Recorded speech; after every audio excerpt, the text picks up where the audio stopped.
আপনারা সবাই দ্বারা ব্যানার গুলাকে সুন্দর করে ব্যবহার করেন।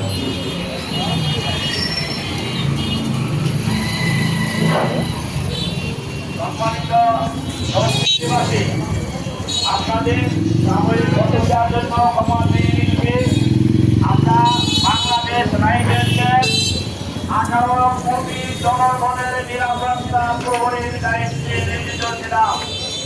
2009 সালে স্বৈরাচার ফ্যাসিস্ট শেখ হাসিনা আমাদেরকে ধ্বংস এবং সেনাবাহিনীকে ধ্বংস করার জন্য 1952 সালে ওর বাবার যে প্রতিশ্রুতি, এই প্রতিশ্রুতি বাস্তবায়ন করার জন্য বাংলাদেশকে ভারতের আগ্রাসনে বিক্রি করার জন্য, স্বাধীনতা এবং সার্বভৌমত্বকে ক্ষুণ্ণ করার জন্য একটি সুশৃঙ্খল বাহিনীর সদস্যের 18,520 জনকে চাকরিচ্যুত এবং করে আমাদেরকে বিতাড়িত করে দেয়। আপনারা জেনে জানবেন, এখন পর্যন্ত বাংলাদেশ রাইফেলসের তৃণমূল বাহিনীর 834 জন সদস্য জেলখানায় অত্যন্ত মানবিক জীবনযাপন করছে। 834 জন সদস্য এখন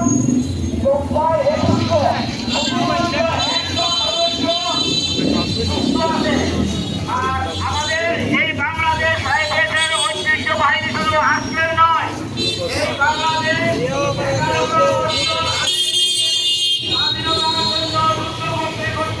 আপনার দুইতলা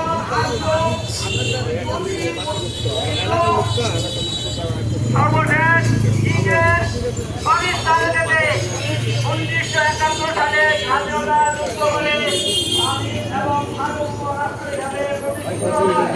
কিন্তু অতিমুক্ত বিষয় সরকার শুধু বাংলাদেশ রাইফেলস নয়, বাংলাদেশ সেনাবাহিনীর 58 জন চৌকুশ কর্মকর্তাকে অত্যন্ত নির্মমভাবে হত্যা করে এই দেশকে ভারতের মধ্যে বিক্রি করার জন্য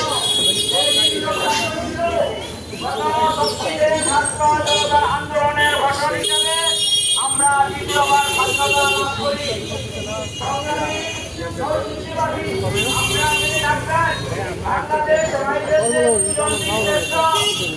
বাংলাদেশের সর্বমোট 7 জন বিশ্ব শ্রেষ্ঠ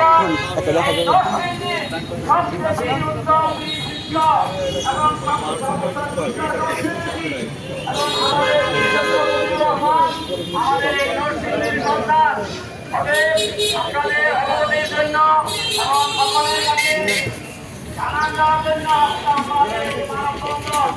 আমরা একজন সুশৃঙ্খল বাহিনীর সদস্য ছিলাম, এখনো সুশৃঙ্খল আছি। একটি কথার মাধ্যমে আপনাদের জানাতে চাই, আমরা এই 18,520 জন এই 15 বছর যাবৎ নির্যাতনের পরেও যে থাকবেন, একটি মানুষকে একটি আমরা কাজ করি, আলাদা নদী খাওয়ার জন্য আমরা সিকিউরিটি কাজ করি, আমরা কাজ করি, আমরা কাজ করি, আমরা দীর্ঘদিন কাজ করি। তারপর আপনার কাউকে কোনো অপমান এবং কোনো সরকার বিরোধী কোনো কাজে আমরা অংশগ্রহণ করি না। আজকে আমাদের রাষ্ট্রকে আসার একটাই উদ্দেশ্য, স্বৈরাচার হাসিনা এবং আমাদের 18,520 জন সদস্যের সুস্থভাবে চাকরিতে যোগদানের জন্য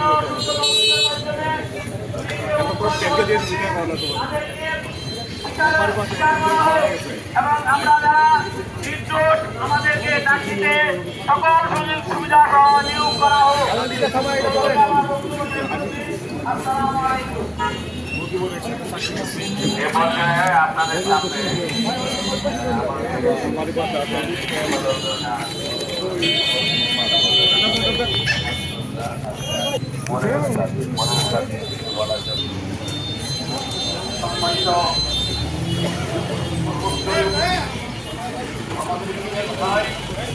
রেকর্ডিং এর কই এখানে সব সাংবাদিক ভাই ও পর্যায়ের কর্মচারী আসসালামু আলাইকুম ওয়া রাহমাতুল্লাহি ওয়া বারাকাতুহু। সকল দেশবাসী জানেন 2009 সালে 25 ছাব্বিশে ফেব্রুয়ারি থানায় একটা পরিকল্পিত হত্যাকাণ্ড সংঘটিত করেছিল বিগত হাসিনা সরকার। তার এই লক্ষ্য ছিল ভারতের পরিকল্পনা এই জন্য যে এই ভারতের বিরুদ্ধে বাংলাদেশ সরকার সুশৃঙ্খল শক্তিশালী একটি বাহিনী যা সেনাবাহিনী কর্মকর্তা কর্তৃক পরিচালিত হয়ে আসছিল সুদীর্ঘ বছর যাবত। এই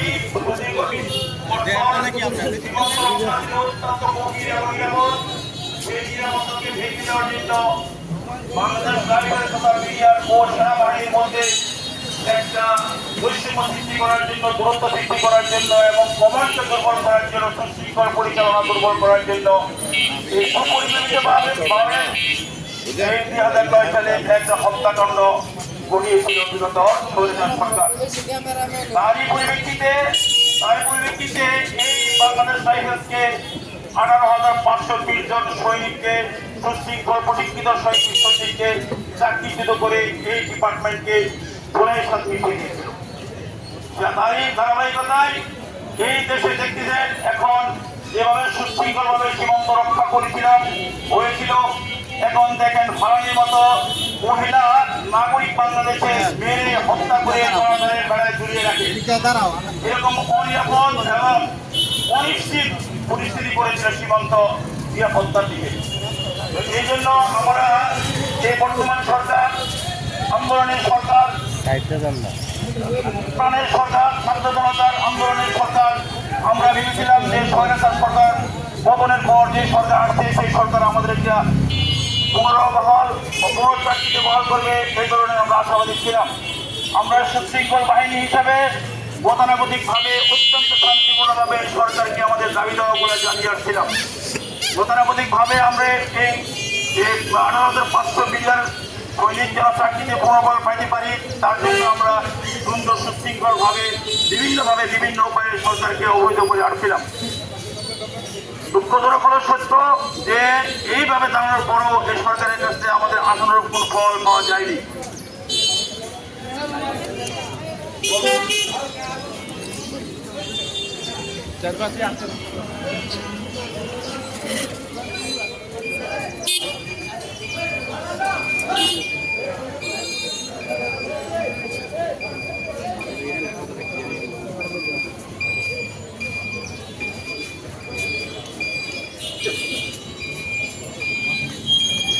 আমরা বিভিন্নভাবে দেখছেন গত চলতি মাসের 8 তারিখে আমরা প্রথমে কেন্দ্রীয় শহীদ মিনার, পরবর্তীতে শাহবাগে আমরা অবস্থান গ্রহণ করেছিলাম যেন আমাদের হক, আমাদের দাবি এই সরকার মেনে নেয়।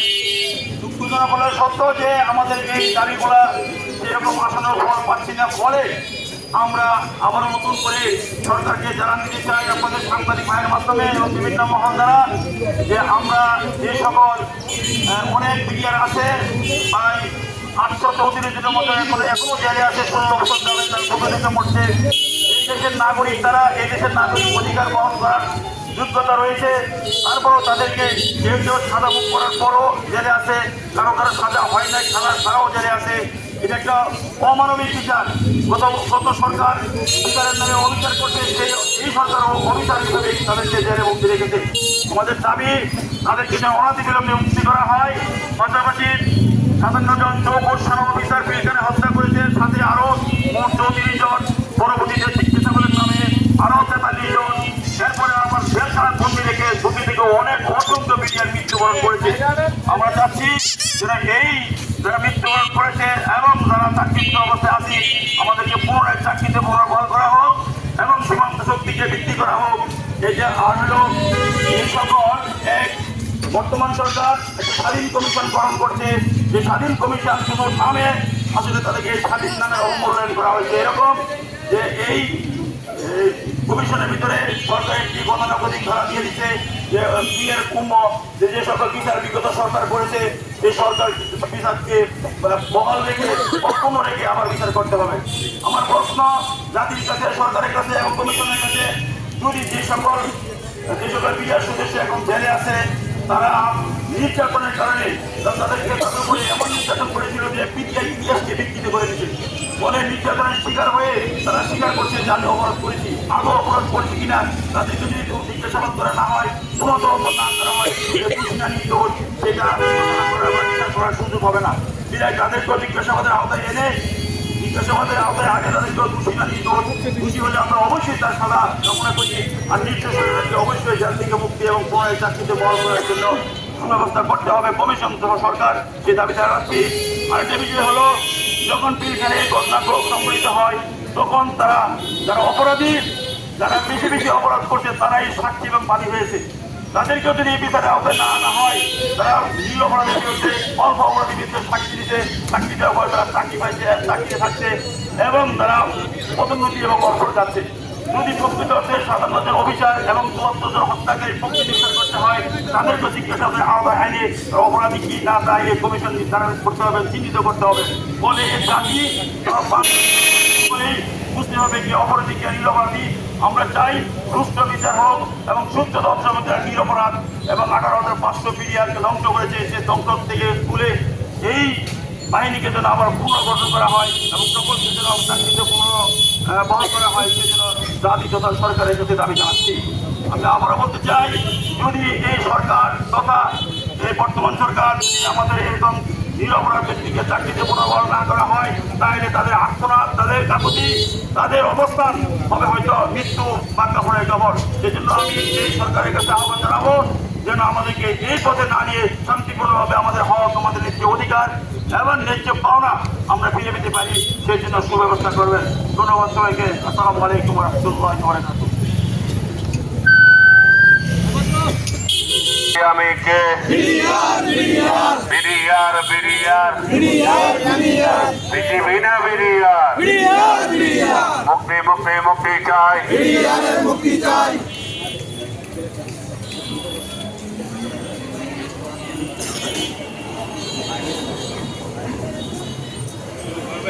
আপনারা ইয়ে করেন, এখনই শুরু করেন।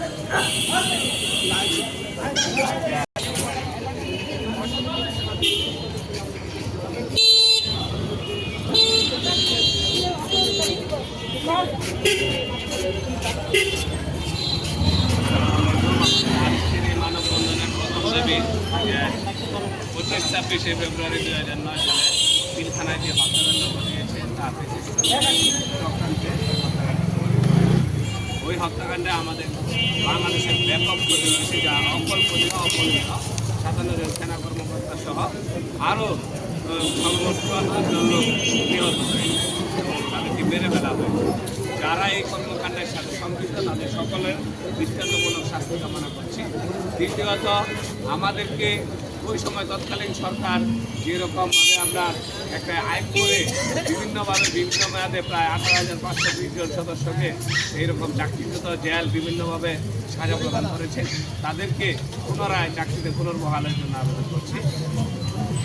এটা পরবর্তীতে আসলে না করলে আপনার প্রশ্নের উত্তরে যদি না করবে কেন, আমরা তো মজলুম, আর মজলুমদের সাথে সুব্যবহার করার, মজলুমদের প্রতি মায়াটা সরকার অবশ্যই করবে নিয়ে আসতে করি। যেহেতু তদন্ত করে আমাদেরকে সারা পৃথিবীর মানুষ জানে যে আমরা আসলে চক্রান্তের শিকার, তাইলে আপনারা মজলুমদের, আমরা যদি মজলুম আমাদের প্রতি অবশ্যই সদস্য হবেন। আরেকটি দ্বারা আমাদের আছে যে আপনার বর্তমানে তদন্ত কমিশন গঠন করা হয়েছে, এখানে একটা ধারা আছে, এই ধারাটা যেন বাতিল করা হয়। কারণ ধারাটা যদি থাকে তাহলে আমাদের এই দেশের যে বিচার ব্যবস্থা, পূর্বের বিচার ব্যবস্থাটা নিশ্চিত থাকে। সুতরাং আমাদের তিনটা দাবি পূরণ নিয়ে আজকে আমরা শান্তিপূর্ণভাবে মানববন্ধন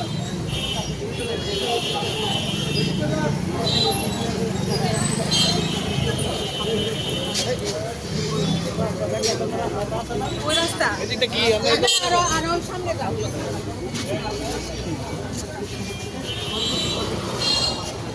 হ্যান্ডেল ফুল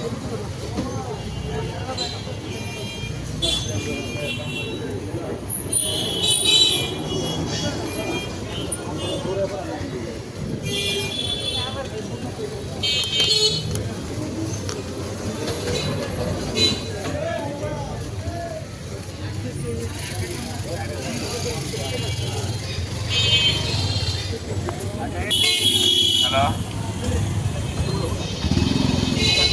হ্যালো, আসসালামু আলাইকুম।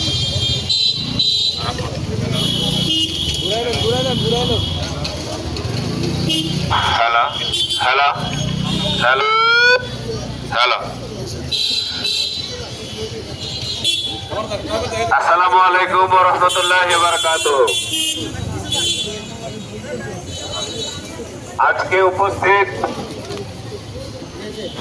বিডিআর কল্যাণ পরিষদের নরসিংদী জেলা শাখার সম্মানিত সভাপতি হাবিলদার আব্দুল আজিজ ওস্তাদ,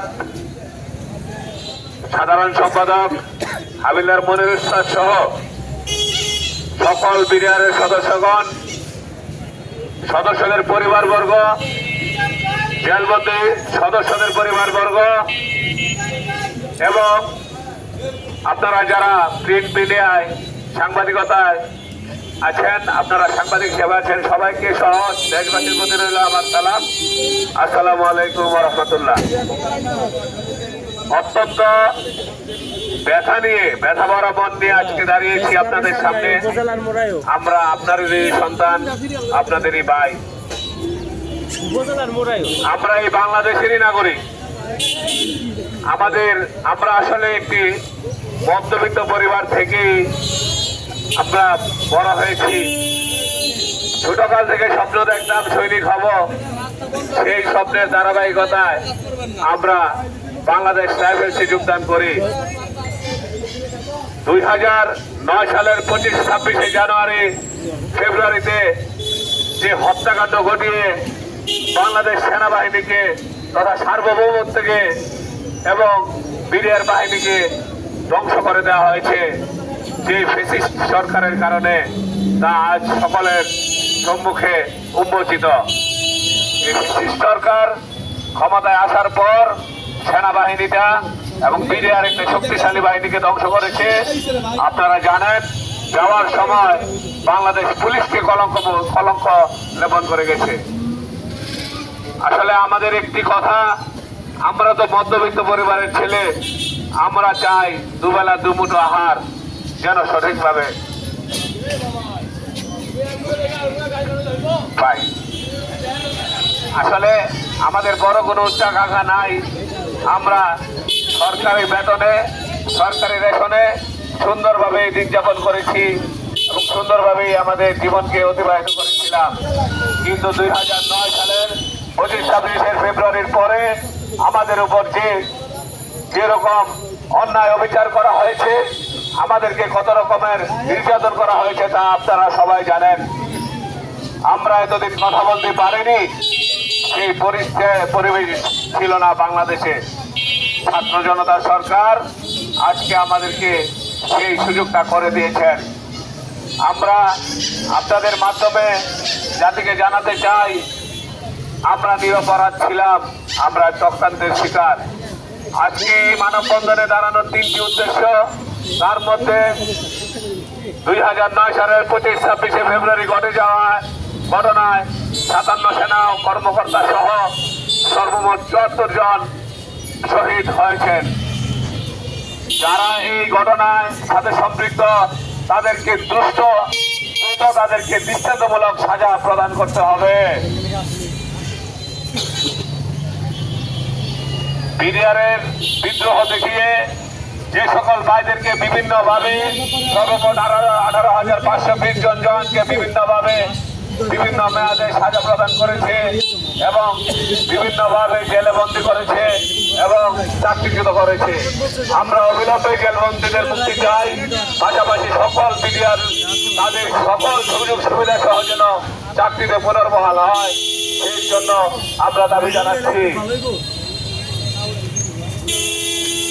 বর্তমান যে তদন্ত কমিশন গঠন করা হয়েছে, এই তদন্ত কমিশনে যে ধারাটি আছে, এই ধারাটি বাতিল করার জন্য আমরা আহ্বান জানাচ্ছি। এই দেশবাসী, আমরা আপনাদেরই সন্তান। 230 বছরের যে ইতিহাস, বাংলাদেশের 18 কোটি মানুষের নিরাপত্তায় যে সমস্ত বিডিআর সীমান্তে পহরারত ছিলাম, মহান মুক্তিযুদ্ধে আমাদের 2 জন বীর শ্রেষ্ঠ সহ অসংখ্য বীর উত্তম এবং বীর বিক্রম ও বীর প্রতীক রয়েছেন এবং মহান স্বাধীনতা সংগ্রামে অনেকেই জীবন দিয়েছেন। স্বাধীনতার পরবর্তী সময়ে আমরা একমাত্র বাহিনী ছিলাম যারা সীমান্তে নাভ যুদ্ধ, পাদোয়া যুদ্ধ, গড়াইবাড়ি যুদ্ধ সহ অসংখ্য সীমান্ত যুদ্ধে বীর দর্বে যুদ্ধ করে আমরা জয়লাভ করেছি। প্রিয় দেশবাসী, আপনাদের প্রতি আমাদের উদাত্ত আহ্বান, আপনারা আমাদের এই যৌক্তিক দাবির সাথে একত্রতা প্রকাশ করে আমাদেরকে দাবি আদায়ের সহায়তা করুন এবং জাতিকে কলঙ্কমুক্ত করুন। ধন্যবাদ সবাই।